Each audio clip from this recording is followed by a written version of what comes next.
I feel like Kenjaku was a wasted character.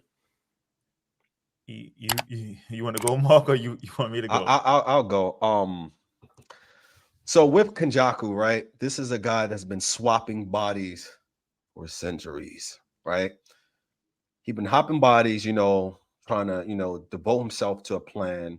His plan has been, torped multiple times against Six Eyes users. He was managed to kill one in his past, but of course, ultimately it brings him to this era. I would say the buildup of Kenjaku's character was more so, like I mentioned before, he was a mastermind in creating and devising a plan, right? That doesn't necessarily mean that just because you devise a plan, you're the person that's going to take action to make sure that the plan works. He's just the architect. So I think, especially in shonen or just anime in general, when you have a villain that has a plan that's sly, ultimately, in order for them to make the plan work, at some particular point in time, they have to have power to do so. And I think the fact that he just wasn't a top two strongest character at any given point in time, like, because typically in typical shonen tropes, what they will do is have Kenjaku devise a plan, and somewhere along the way he'll be able to kind of absorb some form of power that ranks him above Gojo, or at least Gojo's level, but that has never happened. So I think that he wasn't wasted, and I do think that he served the purpose of actually elevating Yuta. The fact that he talked down on Yuta, even chap way before, like he doesn't see anything special about him, and to allow you to kind of get that kill, I think that was great for Yuta fans. But ultimately, I do like it as well because it gave an unpredictability factor. I didn't want it to be a situation where we know Kenjaku's going to last to the end, and then he has to go into this fight with the main character, or kind of like a Sukuna situation that's happening now. I truly like the fact that he got killed in that fashion, because now it's like, oh, they got now the main character's got a one up. Like, oh, they just lost Gojo, but now they just killed Kenjaku. Now it's like, okay, what's gonna happen next? I think actually his plans, and then on top of that, he had a plan in place anyways, where he allowed Sukuna to kind of help start the merger as well. So I don't think so the merger is going to take place, I believe, and he kind of served this purpose. That's just my take.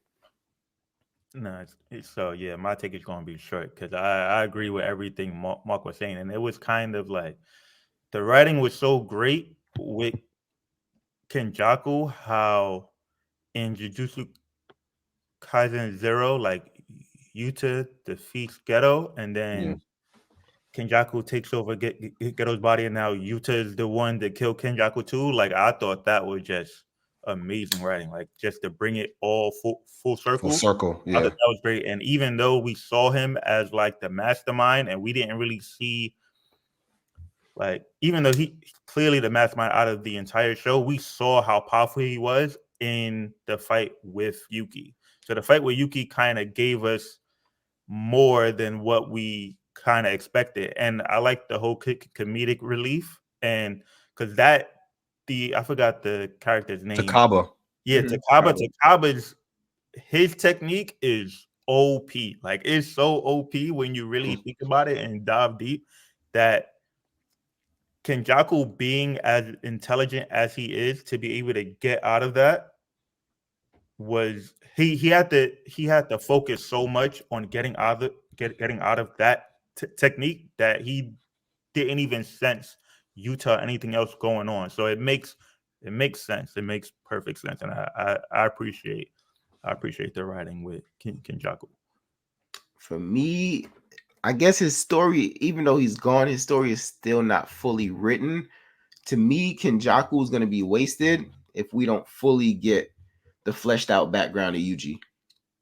Because I feel like, like I said, just my perspective from the story, I thought they were on a collision course. You know what I'm saying? Like they had the background, they had the history.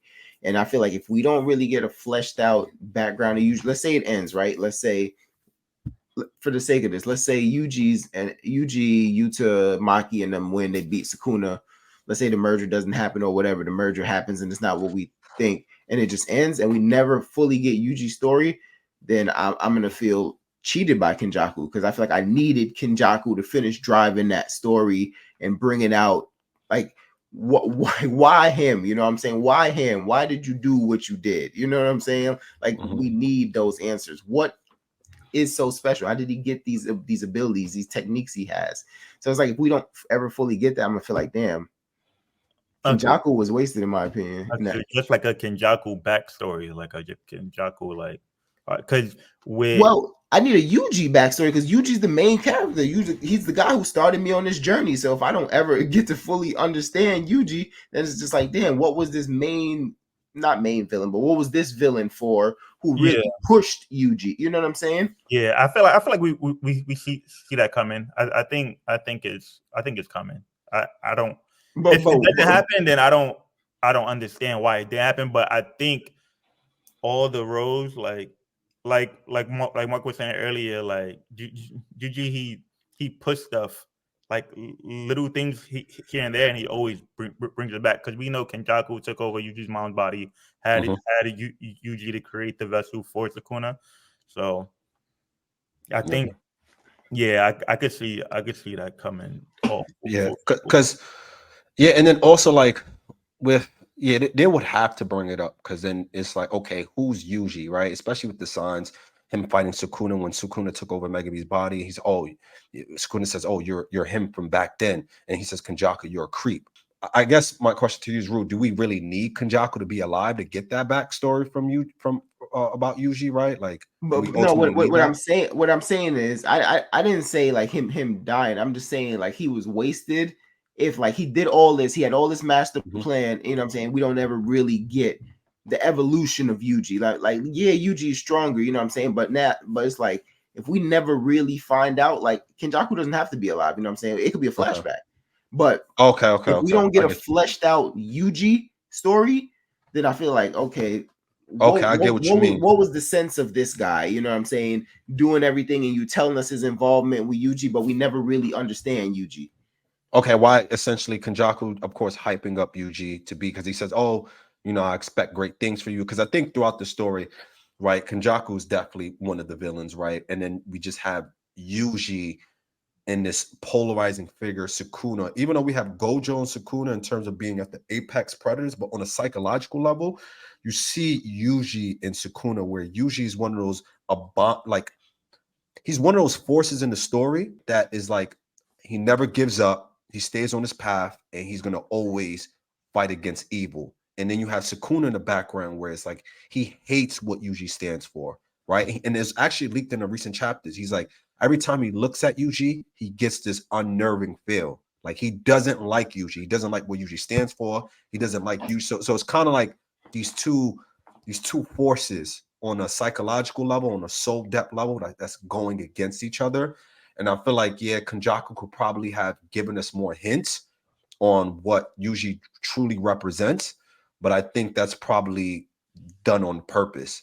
And I would expect for Gege to have it brought up, right? Especially given that, his brother's Chozo, and he was the actual like perfect being that Kenjaku was able to create. Now we just got to kind of figure out, is he, was he a sorcerer in his past life, right? People are speculating that he's Sukuna's brother, right? There's a lot of different theories behind it. Because I think getting, those answers about Yuji gives you answers about like what Kenjaku was doing in itself, right? Which I'm saying you don't need Kenjaku to be there, but getting those answers about Yuji, then it tells like, oh, here's what Kenjaku really made. Here was his intent. You know what I'm saying?